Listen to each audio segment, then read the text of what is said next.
ननद भाभी।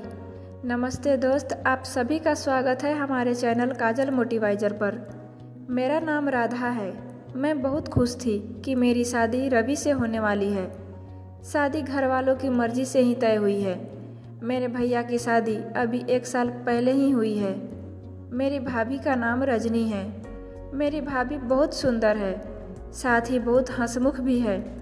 हंसना और बातें करना उन्हें बहुत पसंद है। जब से भाभी घर आई हैं, घर में एक अलग ही माहौल रहता है। मेरी भाभी से मेरी अच्छी बनती भी है, लेकिन एक बात की वजह से मुझे नहीं पता था कि मेरी सोच इतना बदल जाएगी। एक दिन रवि जब घर आया, तब मैं, भैया, भाभी और हमारे परिवार वाले एक साथ चाय पे गप्पे मार रहे थे। हंसी मजाक चल रहा था। हम लोग बैठे ऐसे ही बातें कर रहे थे। जैसा कि मैंने पहले ही बताया कि मेरी भाभी बहुत बातें और मजाक करती हैं। ऐसे ही बातों बातों में भैया ने रवि से कह दिया कि यार रवि, तुमने भी क्या देखकर इसे पसंद कर लिया। इस बात पर भाभी ने भैया का साइड लेते हुए कहा, हाँ रवि, आपका दिमाग तो सही है, अभी भी मौका है, आप बच सकते हो। शादी अभी हुई नहीं है।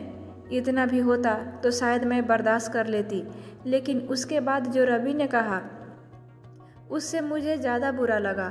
रवि ने कहा, क्या करूँ भाभी, आपकी जैसी सुंदर तो मुझे शायद मिलेगी नहीं, तो अब जो मिली है उसी से कर लेता हूँ। बात मजाक में ही हो रही थी, लेकिन मुझे वो बात दिल पर लग गई। ऐसा लगा कि भाभी अपने सामने मुझे नीचा दिखाना चाहती हैं। उस समय मैंने भी बात हंसी में टाल दी, लेकिन मुझे अब वो बात सोने नहीं दे रही थी। मैं पता नहीं क्या क्या सोचने लगी थी। मैं अपने आप को भाभी के साथ कंपेयर करने लगी थी। मुझे उनसे और उनके सुंदर होने से जलन होने लगी थी। एक छोटी सी बात मेरे अंदर यह बदलाव ला सकती है, मैंने सोचा नहीं था।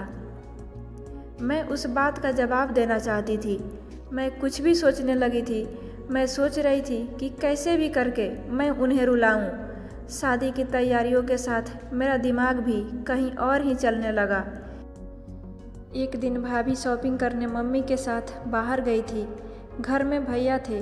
मैंने सोचा था कि भैया को कुछ ऐसा कहूँ जिससे इन दोनों के बीच में झगड़ा हो, थोड़ी कहा सुनी हो, भाभी थोड़ी परेशान हो। उस समय बस मैं इतना ही चाहती थी, लेकिन मुझे नहीं पता था कि मेरी उस बात से उन दोनों की ज़िंदगी में जहर घुल जाएगा। भैया भाभी को फ़ोन लगाकर पूछ रहे थे कि कब तक आओगी। भाभी ने कहा, बस आ ही रहे हैं। भैया बोले कि पहले भी यहीं बोला था, लेकिन इतना टाइम हो गया, मुझे ज़रूरी काम से बाहर जाना है। मैंने बस उस बात को पकड़ लिया और भैया के फ़ोन रखने के बाद मैंने कहा कि खूबसूरत लड़कियों की बात का कोई भरोसा नहीं होता भैया। पता नहीं क्या क्या छुपाती हैं और क्या क्या झूठ बोलती हैं। आखिर वो भाई तो मेरे ही थे। उन्होंने भी मेरी इस बात को पकड़ लिया। वो बोले, क्यों, क्या बात कर रही है, तुझे कुछ पता चला क्या? मैंने जानबूझकर ऐसा दिखाया कि मैं कुछ जानती हूँ और उनसे छिपा रही हूँ। मैंने कहा, नहीं कुछ नहीं, मैं तो बस ऐसे ही बोल रही थी। भैया ने फिर पूछा तो मैंने और ज़्यादा उन्हें परेशान किया। मुझे पता था कि वो जितना परेशान होंगे उतना ही भाभी भी होगी। मैंने उन्हें ऐसे ही कह दिया कि भैया मैं क्या बताऊं, आप खुद समझदार हैं। वो बोले, क्या मतलब, क्या बोलना चाहती है, ठीक से बता। मैं अब क्या कहती उनसे, मैं तो बस ऐसे ही कहा था।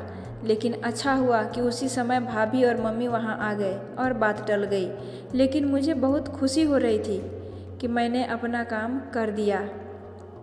भैया उनके आते ही अपने कमरे में चले गए। बस मुझे अब भाभी का वैसा चेहरा देखना था जो मैं देखना चाहती थी। भाभी करीब 1 घंटे बाद जब कमरे से निकली तो उनका चेहरा बयां कर रहा था कि मैंने जो बोला है उसका असर हो रहा है। भैया का मुंह भी उतरा हुआ था। उस दिन से भाभी का बोलना और हंसना कम हो गया। भाभी का मुंह उतरा रहता था। मैं पता नहीं कैसे इतनी कठोर हो गई थी कि उनके आंसू से मुझे खुशी मिल रही थी। भैया और भाभी में सब कुछ ठीक नहीं है। इस बात का पता अब हमारे घर में सबको चल गया था। भाभी अब मुझसे भी बात नहीं कर रही थी, लेकिन मुझे बुरा नहीं लग रहा था। एक दिन भैया भाभी से किसी बात पर बिगड़ गए और सबके सामने उन्हें घर से जाने को कहने लगे। मम्मी और पापा ने कहा कि क्या हुआ, क्या बात कर रहा है, ऐसा क्या हुआ, लेकिन वो कुछ बोले नहीं। भाभी को वो बात बहुत बुरी लगी और वो घर से जाने लगी। मम्मी ने कहा कि शादी सर पर है, ऐसे कहाँ जा रही हो। भैया बोले उसे जाना है तो जाने दो। भाभी मेरी तरफ देख रही थी, लेकिन मुझे ना बुरा लग रहा था ना मैंने उन्हें रोका। भाभी अपने घर चली गई।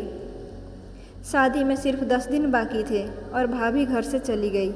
घर में मम्मी, भैया और पापा को देखकर अब मुझे थोड़ा बुरा लगने लगा था, पर मैं अब कुछ नहीं कर सकती थी क्योंकि बात बहुत आगे निकल गई थी। सच बताऊं तो बात इस हद तक चली जाएगी इसका मुझे अंदाज़ा भी नहीं था।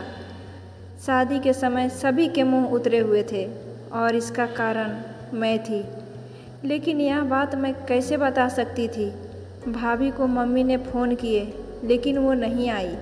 घर का माहौल ही बदल गया। भैया से सभी पूछ रहे थे कि ऐसा क्या हुआ, लेकिन वो कुछ बता नहीं रहे थे। घर की रौनक ही चली गई थी। शादी को एक दिन बचा था और भाभी अचानक ही वापस आ गई। भाभी को देखकर मम्मी खुश थी। मैं अभी भी भाभी से बात नहीं कर रही थी। सोच रही थी कि किस मुंह से बात करूं। मेरी वजह से भाभी इतना परेशान जो हुई। भाभी खुद ही मेरे पास आई। मैंने बोला आप आ गईं? वो बोली हाँ। मैंने सोचा अगर मैं नहीं आती तो तुम्हें तैयार कौन करता। भाभी ने ऐसा कहा तो मैं रोने लगी। भाभी ने कहा कि मुझे तुम्हारे भैया की बातों का इतना बुरा नहीं लगा। ठेस तो मुझे तुमने पहुंचाई। मैं घर से भी तुम्हारी वजह से गई थी। मैंने सोचा था कि तुम मुझे फ़ोन करके बुलाओगी, लेकिन तुमने ऐसा नहीं किया। मुझे नहीं पता तुमने ऐसा क्यों किया, लेकिन मैं तुम्हें एक बात समझाना चाहती हूँ। अब तुम्हारी शादी होने वाली है, तुम दूसरे घर जाओगी। कुछ ऐसा मत करना जिससे बाद में तुम्हें पछतावा हो। मैंने भाभी को कहा कि मैं भैया को बता देती हूँ कि वो मजाक था। भाभी बोली तुम उसकी चिंता मत करो। उन्हें अगर अपनी पत्नी पर विश्वास नहीं तो यह उनकी गलती है, तुम्हारी नहीं। मैं उनसे निपट लूँगी। शादी का समय है, तुम खुश रहो। भाभी के आते ही घर में रौनक आ गई। इस गलती ने मुझे बहुत कुछ सिखाया। मेरे अंदर की जलन और ईर्ष्या को ख़त्म कर दिया।